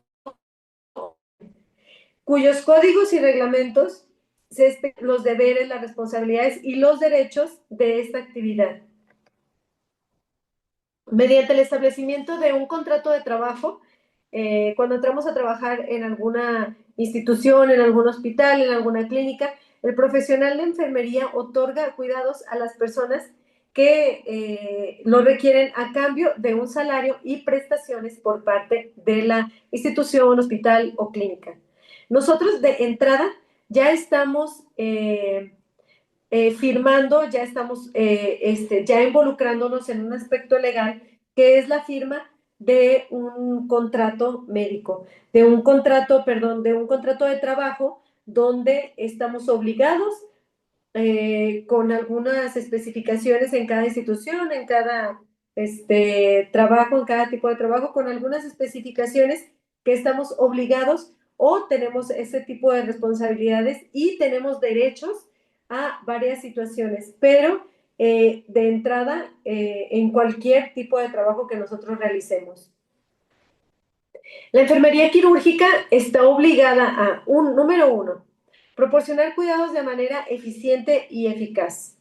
Y todos estos cuidados, obviamente, son con conocimiento. Si no, ni siquiera será eficiente. Y obviamente ni siquiera será eficaz, porque no sabemos qué es lo que estamos haciendo. Número dos, otorgar cuidados con base a las normas legales establecidas en cada jurisdicción. Es muy diferente las normas legales que nosotros, con las que nosotros trabajamos en las instituciones de México a las que trabajan, por ejemplo, en Estados Unidos, en Alemania o en América Latina. El conocimiento de estas normas legales y trabajar con base a ellas es responsabilidad de todos. Salvaguardar en todo momento la individualidad y la integridad del paciente. Eso es la regla de oro y es un aspecto legal súper importante en la profesión de enfermería. Esta relación con el trabajo incluye ese tipo de deberes, de derechos, y todos estos están establecidos en todo el aspecto legal y de cada nación, de cada jurisdicción.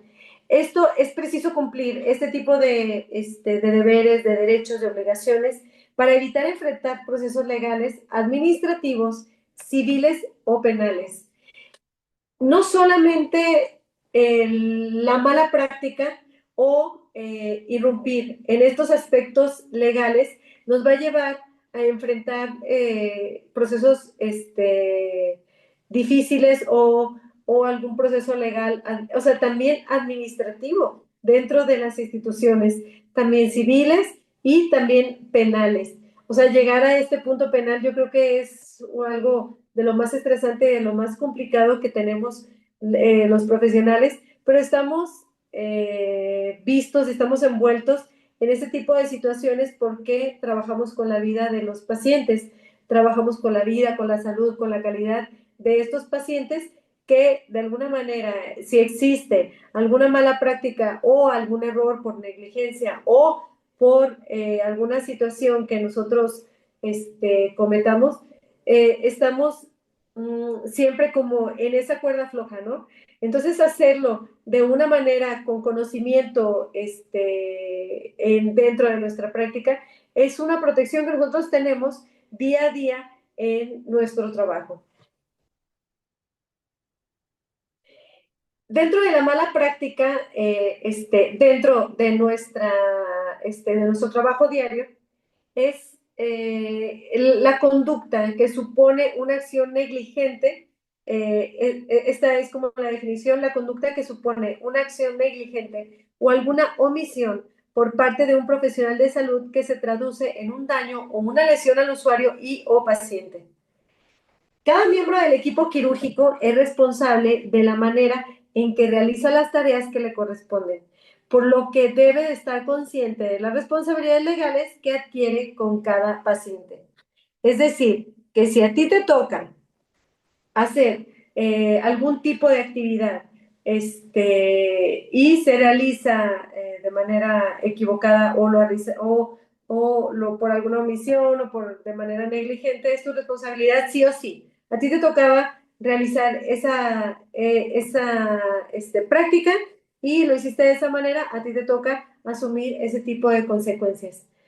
Cabe recordar que cada norma de cuidado debe aplicarse en caso de la mala práctica, es decir, que exista en el momento en el que se produjo el daño, ya que resulta totalmente equivocado aplicar normas actuales a accidentes que se produjeron en tiempo atrás. Es decir, que si tú te equivocaste o hiciste alguna mala práctica hace algunos años, no se puede aplicar el castigo o, perdón, la consecuencia a ese tipo de acto con lo establecido actualmente. Si en aquellos años donde se realizó ese tipo de práctica no estaba establecido un aspecto legal o como alguna consecuencia legal a la práctica que se hizo en ese tiempo, no se puede aplicar los cambios que se hicieron actualmente a alguna mala práctica que se hizo tiempo atrás.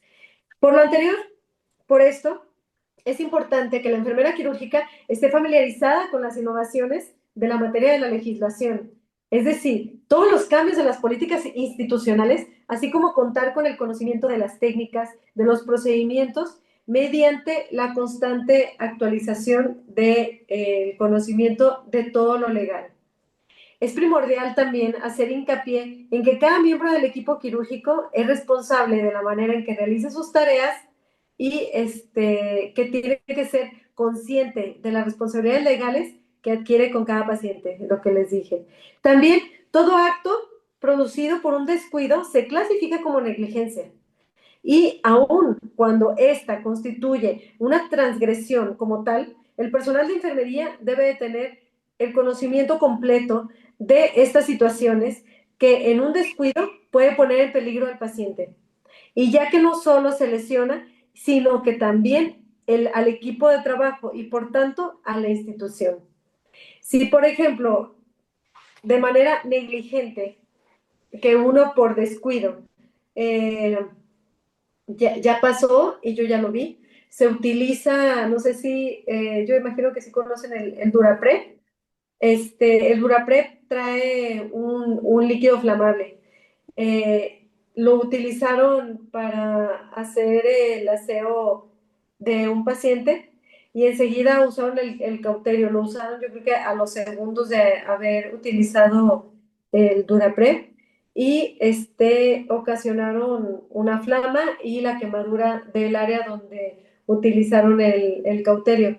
Esta acción se considera una acción negligente por descuido, por falta de conocimiento del equipo que estaban utilizando y del material que estaban utilizando. No esperaron el tiempo determinado que sí está establecido en el material. Sí dice que te tienes que esperar por lo menos, no recuerdo si dice 1 minuto y medio o algo así, o hasta que se seque completamente los residuos del Duraprep para poder utilizar el equipo médico. Ese tipo de situaciones definitivamente te van a llevar a una mala práctica, te van a llevar a una consecuencia y probablemente legal. A lo mejor, si no llega más allá, algún evento adverso, si no me equivoco, Un y evento adverso. alguna... Ajá.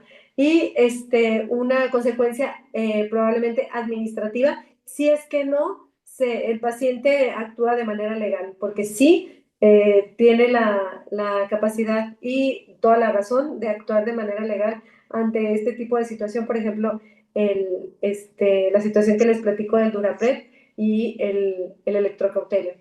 Y así, muchísimas prácticas. Y así, yo creo que también a ustedes les ha pasado, también alguna vez acá en los botes de solución de agua inyectable lo pasaron como, o sea, la quirúrgica le pidió solución, le pasa ese bote que ya estaba abierto, pero pues estaba a la mitad, le pasa y limpian o echan, irrigan esa solución y resulta que era alcohol.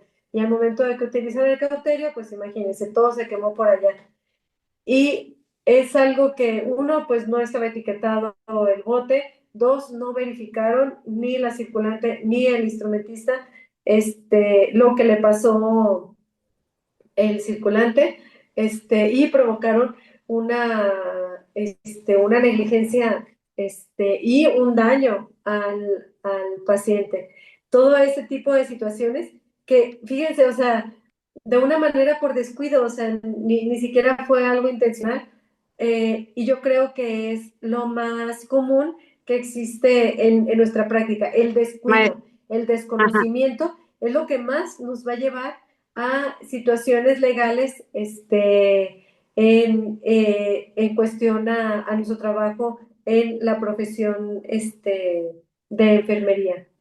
Maestra, con todo respeto, Sí, dime, dime.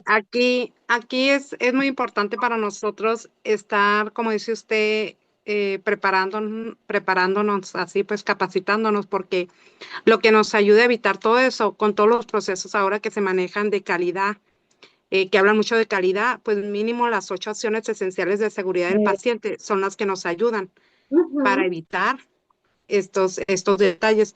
Yo me acuerdo que antes, yo salí en el 2000 de la escuela, sí, de lo que viene siendo como enfermera general, ¿no? ujú, Y ya fui a un hospital grande a trabajar y tenían las soluciones, el cloruro de sodio a un lado y a un lado las aguas inyectables, ujú. al otro ladito, así. Y decían, se murió tal paciente y se murió tal paciente y resulta que en la etiqueta del agua inyectable y del cloruro de sodio era igual, pues era azul, blanca Ah, con azul.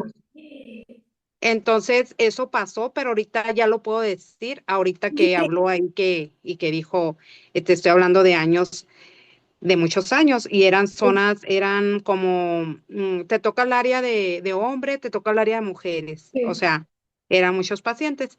Pues póngale que a lo mejor de todo el personal que llega de enfermería, cómo llegan, cómo andan, corre y corre. Y en aquel momento, pues no se usaban ni las 6 metas internacionales, no ujú, hablabas de calidad, no hablabas de todo esto, los problemas legales. Antes los pacientes no iban y te grababan, no veían lo que le administrabas. Entonces, esta parte, mínimo eso, porque a nosotros fuimos adquiriendo las plazas, incluso sin tener las especialidades, porque ujú, no sí, había la especialidad y por vas necesidad. subiendo y tú mismo, voy a hacer un diplomado, mira, voy a hacer un curso de quirúrgica, mira, voy a hacer esto. Pero ¿qué es lo que te pedían? Un post técnico. Ajá, Y ya con eso, ya, ok, ya vas a tener tu plaza. ujú, Entonces, hoy que está comentando toda esta parte, pues esas personas, a lo mejor ya muchas ya también se murió el personal, no nada más los pacientes que se murieron. Se fueron ujú. tranquilos porque no supieron en sí. Pero yo recuerdo, Sí, o sea, esas enfermeras que trabajaron no supieron que ellas mataron pacientes. Incluso hay unas que sí, pero lo que hacían con ellas, las refundían en aceye al personal. ay, le acordamos en la serie. Sí, Entonces, sí, y se supone que es el corazón, el corazón para nosotros como quirúrgicas. Ahora lo vemos sí, sí, sí, cuando trabajamos, que estamos sí, viendo todo, que nos preparamos o que andamos buscando las oportunidades, no para dar una mejor atención al paciente, porque realmente somos nosotros del paciente, no a eso vamos al hospital a trabajar. Voy a entrar a una cirugía, voy a fijarme, voy a ver qué, o sea, tenemos que actuar primero está la quirúrgica, que cualquier persona, aunque la circulante tenga que entrar, a veces no entra, primero que Ujú, uno. ya. Ujú, Entonces, yo ahorita que viene, que dice, sí, hubo muchas cuasifallas iatrogenias, hubo muy muchos bien. eventos Sí. centinelas, todo eso, y Ay, ya ¿verdad? con esto, pues, uno lo puede platicar, porque ya pasaron Sí, años, pero ahorita sí. tenga la seguridad que si le dices, anotas si hubo una cuasifalla, también les da miedo. O sea, les da Sí. miedo. Aunque ya esté documentado, aunque no te vayan, que para que haya documentación que vas a poner, el solo hecho de plasmar, van a saber quién fue en los hospitales. Sí, sí, Entonces, así todavía es. se está viviendo eso. Por Sí, eso se me viene ahorita, que dijo, ya no va a ser juzgado, pues bueno, ya lo podemos hablar, ya no va a ser juzgado, pero pues aquí andamos en el camino todavía. A lo mejor en 20 años no vas a ver algo, pero puede ser que te brote algo que nunca hiciste, es lo que le digo yo a las compañeras mías en el trabajo. O sea, sí. no hay cirugía chica, le digo. No, exacto, Es no hay cirugía chica. Exactamente. Eso porque dice, también. ay, como sea, usted nomás entre. No, le digo, tienes que estar al pendiente, le digo yo a la circulante. Yo soy la quirúrgica ahí en el hospital, Sí, pues. Yo le digo, no, tienes que estar ahí y no te me vayas. ya. Le digo. Ujú, Me dice, ay, pero si vas a quitar ujú. una verruga se convirtió en un aneurisma, le digo. O no, Sí, un absceso se convirtió en un aneurisma. Cuando abriste, que era en el cuello, era un sí. aneurisma, el paciente empezó a convulsionar, el paciente se nos iba a morir. Entonces, Ay, sí, ve nomás. Sí, eso no hay, le digo yo. Por sí. experiencia no hay cirugía chica, le digo. Ujú, Porque dice, sí. un acceso, otro acceso que en la frente un acceso, que un chichón, o así le Ujú. llaman ellas como sea. Y yo le digo, al momento de abrir, ¿qué es? ¿Es hueso? ¿No le hicieron un ultrasonido a este paciente? Entonces yo soy la que ando siempre, oiga, doctor, seguro que no se mueve, hasta ya aparece uno la que va, no la No, sí, cirujana, le y digo. por Ujú. algo lo hacemos, o sea, porque ya nos pasó o porque escuchamos, o sea, la experiencia entre colegas yo creo que es muy buena, es estarnos platicando y no de manera de chisme, o sea, el chismecito es fantástico, pero cuando aprendemos de ese tipo de situaciones, oye, a mí me platicaron esto, a mí no me va a pasar. Entonces empiezas a actuar con mayor cuidado porque dices, a fulanita le pasó o alguna vez escuché que pasó esto, entonces yo ya siempre verifico, yo por ejemplo, cada vez que abro un agua inyectable, yo siempre la huelo, siempre leo la etiqueta porque digo, a mí no me va a pasar. Y, Ajá, y desafortunadamente, pues trabajamos con la vida de los pacientes y nos podemos equivocar, pero nuestras equivocaciones pueden llevar a alguna situación muy grave en el paciente. Entonces, siendo más metódicos, más cuidadosos con nuestro trabajo, van a asegurar un poquito más la calidad o darle un poquito más de chance de seguridad al paciente dentro de cada procedimiento que hagamos con ellos. Y así es, Adriana, y así pasa, ¿verdad? Muchas gracias. sí. Ay, no. Estamos sacando los trapitos al sol. No, pues es que así es, y fíjate, muchas gracias. Afortunadamente, la experiencia nos da, tenemos pues malas experiencias, también tenemos buenas, afortunadamente, si no, ya no estaríamos trabajando, pero esas malas experiencias son rayitas, ¿no? Al tigre, como acá lo decimos, tanto Ujú. las muertes de los pacientes que se nos quedan grabados, las situaciones que a lo mejor nos equivocamos o que vimos que se equivocaron, pero tenemos una pauta, ¿no? Nos ayuda, como todo en la vida. Existen errores, entonces hay que aprender de los errores. Uno, no repetirlos, y si se repiten es porque no se aprendió, ¿verdad? A mí Este, me dice el cirujano, me dice, vamos a entrar y va a ser una vasectomía. Es bien rápida, dicen todos. Y luego ajá, al rato cuando anda el doctor buscando los conductos, vio, ¿será o no será? A ver, vamos a pincharlo, a ver, tráete una agujita, a ver, una jeringuita. O sea, y ya le digo, ay, le digo yo, este es, y luego dice, ay, no. ya me dan ganas de darte el bisturí para que tú lo hagas. De Eh, repente algunos salen, pero no es tanto eso, sino que es a como uno es, que no los deja que corten hasta que estén sí, seguros y uno que es de esto. metido y O uno que sea, sabe, o sea, y afortunadamente son colegas que respetan la experiencia y el conocimiento. Y hacer a un lado el ego yo creo que es beneficioso para el paciente porque saben que se pueden apoyar en un colega que no es de su misma profesión, pero tiene el conocimiento. Entonces, eh, siempre el apoyo entre colegas para ayudar en un procedimiento es algo muy beneficioso para el paciente y el paciente ni en cuenta, ¿verdad? Él no se va a dar cuenta de esa situación, no, no se da cuenta pero nosotros porque estamos nosotros ahí trabajamos para... en equipo.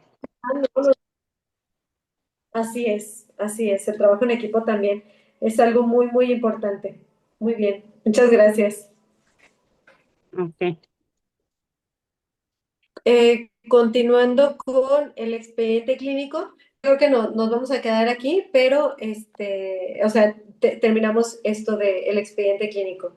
El expediente clínico es un documento médico de carácter legal, pues contiene toda la información básica para la toma de decisiones con respecto al tratamiento del paciente. Este la enfermera de quirófano tiene, entre todas las obligaciones que tenemos, todas las responsabilidades que tenemos, aplicar las mejores estrategias para al fin asegurar el cumplimiento en tiempo y forma de las normas administrativas que en cuestión del paciente que va a ser sometido a un procedimiento quirúrgico. ¿Quién es la primera o el primero que recibe esa documentación? Esa enfermería. Si no está completo el expediente clínico, no va a pasar el paciente a quirófano.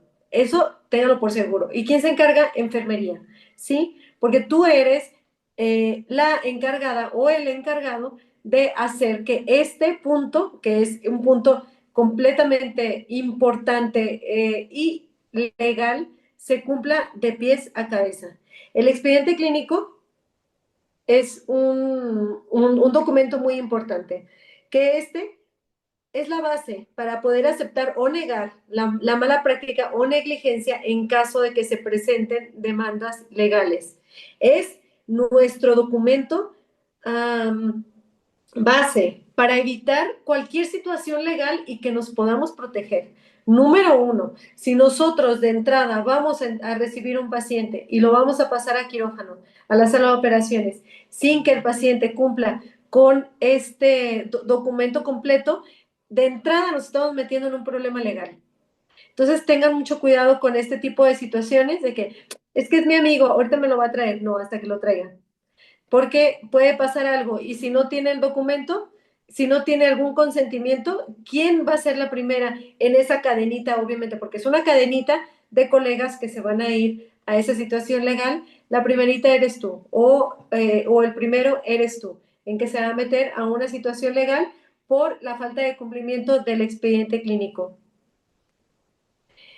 Dependiendo de la situación, es primordial que enfermería de quirófano revise de manera escrupulosa el contenido del mismo, siempre al apego al orden que lo dicta las normas oficiales del expediente clínico, con base a la jurisdicción que corresponda. Nosotros afortunadamente pues trabajamos en la ciudad, en México, entonces nos basamos en dos normas oficiales y no en una. Ahorita les platico de eso. El objetivo de dicha norma es el establecimiento de criterios de orden científico, tecnológico y administrativo obligatorio para la elaboración, la integración y el uso y el archivo del expediente clínico. O sea, vean todo lo que involucra el establecimiento del expediente clínico, no solo de un orden científico, tecnológico y administrativo, sino también dependiendo de su elaboración, de su integración y de su uso y su archivo. El expediente también deberá integrarse todas las notas de enfermería generadas durante el tratamiento del paciente. No solo integran por los consentimientos, el banco de sangre, la historia clínica del paciente, sino también las notas que nosotros hagamos. Y es súper, súper importante de cómo lo hagamos, pero eso ya lo veremos más adelante. Existen dos normas, fíjense que yo no sabía, yo nada más conocía una norma una norma oficial del expediente, o norma oficial mexicana respecto al expediente clínico, hasta que empecé a ver que en diferentes biografías hablaban de una y luego hablaban de otra. Dije, se habrán equivocado. Y no, tenemos dos normas oficiales mexicanas del expediente clínico. Una es la norma oficial mexicana número 04 de la Secretaría de Salud, número 3, que se hizo en el 2012, y otra es la norma oficial mexicana, déjenme ver, no lo puse, se los voy a poner para la próxima clase, es la norma oficial 168 de la Secretaría de Salud 1, y se hizo en 1998. Existen diferencias muy específicas en esta norma. Ay, es que estoy buscando. Ah, maestra, Sí, aquí dicen los abogados, bueno, me tocó dale, una de dale. las cosas. Ellos comentan que para nosotros, dice, ustedes tienen dos normas, nunca se borran la otra. Una se elaboró en el 2010, en el 2009, pero la otra se elaboró en el 2021, 2020, dice. Pero nosotros cuando queremos defenderlos, agarramos la que más nos convenga. Ajá. Y cuando Sí. los queremos refundir, y le digo porque por lo que yo he estudiado en esta parte, y le digo, ay, qué groseros. Algo se tiene que hacer para quitar las normas que están doble, le digo. Algo tiene que haber, tiene que haber una estrategia, algo se tiene que implementar. Tenemos que involucrarnos más en las políticas, en la elaboración de todo esto, Sí, trabajar con esta parte, le digo porque qué curioso. Y si es verdad, porque unas normas no están, incluso no están bien elaborado el procedimiento, no. incluso nos Ujú, faltan, por ejemplo, en la norma de colocación de sonda vesical, hay ujú. pasos donde nos falta colocarnos los guantes. Ya. Ujú. Ajá. O sea, detalles así, pero dice, pero nosotros dice, nos vamos a una o nos vamos a, yo les digo aquí, ¿no? En lo que a mí como experiencia que ellos comentan. Ujú. Entonces, Sí. al momento de platicar, yo estuve con un equipo de puros abogados, estuve con ellos y cuando yo defendía todo lo de la salubridad, Secretaría de Salud, ellos decían, no, es que enfermería es donde ellos, dice, me dio un giro el que usted hubiera estado aquí estudiando con nosotros, dice, porque nosotros lo vemos con otra posición. Ujú. Y yo le dije, Sí, es que por enfermería está para salvar supuesto. vidas, nadie estudió para matar. O sea, con eso tan básico, Sí, por supuesto. ellos modificaron, pero no podemos, tenemos que modificar por todos lados todos. O sea, todos nosotros como enfermeros. Ujú. Y aquí en el Sí, trabajo hubo así es. demandas y ahora te piden que relates todo, les pidieron a ellos, a todo el equipo Ujú. quirúrgico, que relataran todo. ¿Y qué vas a relatar? No te vas a meter más que a lo que tú realizas. Es más, ni que conversaste, ni que nada con el médico. Lo que realizas así tal Ujú. cual. O sea, si yo me encargo del instrumental, soy la quirúrgica, yo nada más de eso. O sea, por tiempo le voy Exacto. dando así. Y así lo hizo la compañera y le fue bien. No se quedó tras las rejas. Sí, sí. Así, por una nota, por algunas palabras bien establecidas y bien escritas, se puede salvar algún colega y se puede salvar hasta uno mismo. Y sí, ya pasó a una compañera mía. Ella, al escribir su nota de enfermería, afortunadamente, ella fue castigada, no tuvo ninguna repercusión y todo por la manera en que redactó su nota de enfermería. Y uno creyera, yo he visto notas de enfermería, la verdad, muy pobres y digo, no, que si esto se vuelve legal, esto no tiene ninguna manera de salvarlo. Pero uno desafortunadamente, las personas aprenden, algunas personas aprenden de mala manera, ¿verdad? Porque uno cree que Ujú. no le va a pasar nada y sí, sí te puede pasar y te puede pasar, yo creo que lo peor y lo menos imaginable, pero hay que estar preparado para todo. Y la información que nosotros tengamos son herramientas donde podemos basarnos para nuestro trabajo diario. Y sí, así pasa en estas situaciones, ¿verdad, Adriana? Sí, es compartir, por eso Sí, es importante compartir, a lo mejor hasta lo mínimo. O sea, sí, yo digo, las experiencias, yo siempre he dicho, y le digo a mi compañera, le digo, tú vas a estar aquí porque muchas veces, ay, es una cirugía pequeña, aquí vas a estar porque no sé si yo me vaya a aguantar, si se ya, requiera. Ajá. sí, exacto. Sí, Y ya, así. ya sé que. Pero son formas, ¿no? De que uno lo va. Pero eso de las normas que se repiten ellos así comentaron en unas pláticas que vamos y interactuamos y todo por medio del colegio. Entonces, ahí es lo que nosotros vemos y por medio de unos cursos que he hecho y he estudiado también se da todo esto. Y ahí Ujú. no me he puesto yo en sí a ver esa parte. Luego no me voy a quedar con eso, voy a checar, pero tiene que ver algo para que si va a quedar lo actual o si se va a modificar las modificaciones o qué pasa en esos procesos, porque en el caso de los abogados, cada ratito se están actualizando los artículos.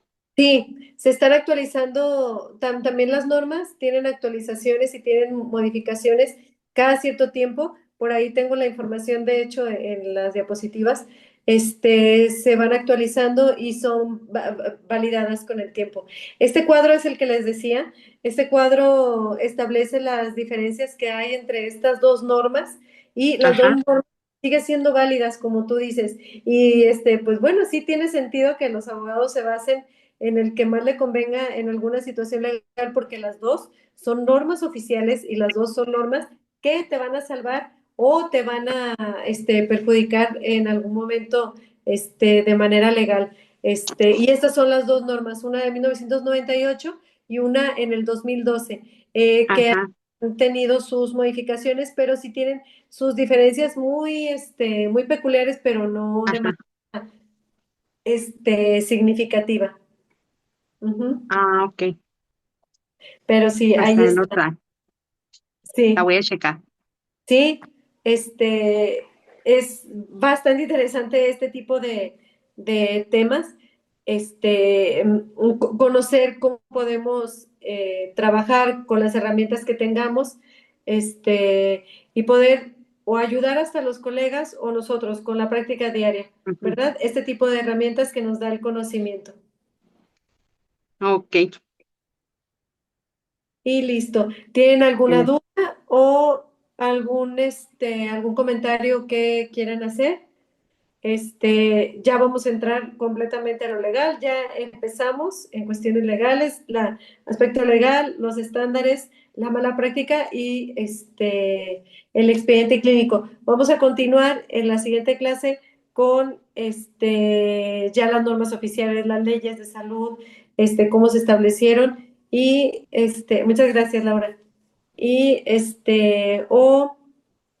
y si tienen alguna duda o algo para prepararnos para el examen.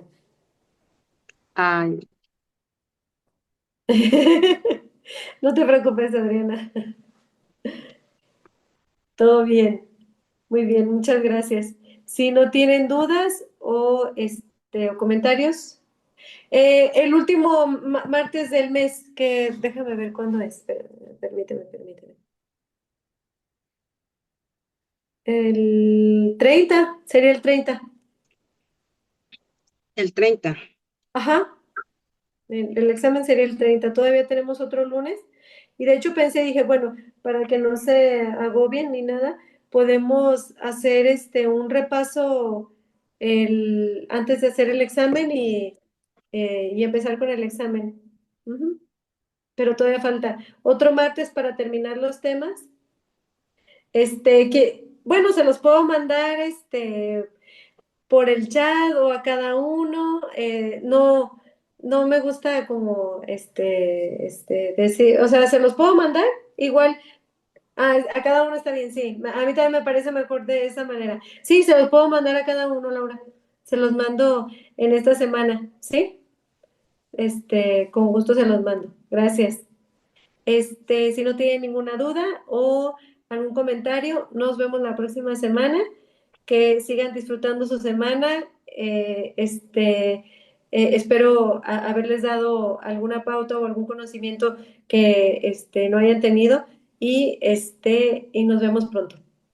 Muchas gracias. Estuvo muy Gracias a buena. ustedes. Muchas A gracias. mí me gusta mucho A todos mí los también. temas, A mí todos los también. temas. O sea, soy muy abierta, me encanta trabajar y me gusta que me pasen también de otras partes o que comenten. Por eso yo hablo lo que pasa por ahí o que ha pasado en la trayectoria, pero muy bien. Muchas gracias, maestra. No, muchas gracias, Ahí estamos. Adriana. A mí también me encanta que platiquen. La verdad que en este trabajo, en enfermería, uno podría aprender de la experiencia de los demás, porque la verdad aprender con uno y que ya te hayan platicado, dices, no manches, o sea, Ujú. ¿cómo puedes no haber aprendido, no haber escuchado, ¿verdad? Pero sí, la experiencia que nosotros tenemos, así nos ayudamos. Así es como nosotros podemos trabajar de una mejor manera, con conocimiento y con experiencia de cada uno. Sí, muchas gracias, Adriana. Y yo también, a mí me encanta cualquier tema y luego sigue otro tema y digo, ay, me encanta este tema y luego sigue otro, ay, me encanta este tema, pero sí, ahí vamos. Sí, gracias. Muchas gracias, que tengan un buen inicio de semana porque apenas estamos en martes, entonces nos vemos el próximo martes. Les aviso de sus calificaciones, no se preocupen, la verdad que salieron muy bien. No es algo que los tenga sin dormir, no, de eso muy bien. Y la verdad que me siento muy feliz por eso. Les mando un saludo a todos y que tengan muy buen inicio de semana. Nos vemos pronto. Gracias. Gracias, buenas noches. Buenas noches. Gracias. Muchas gracias.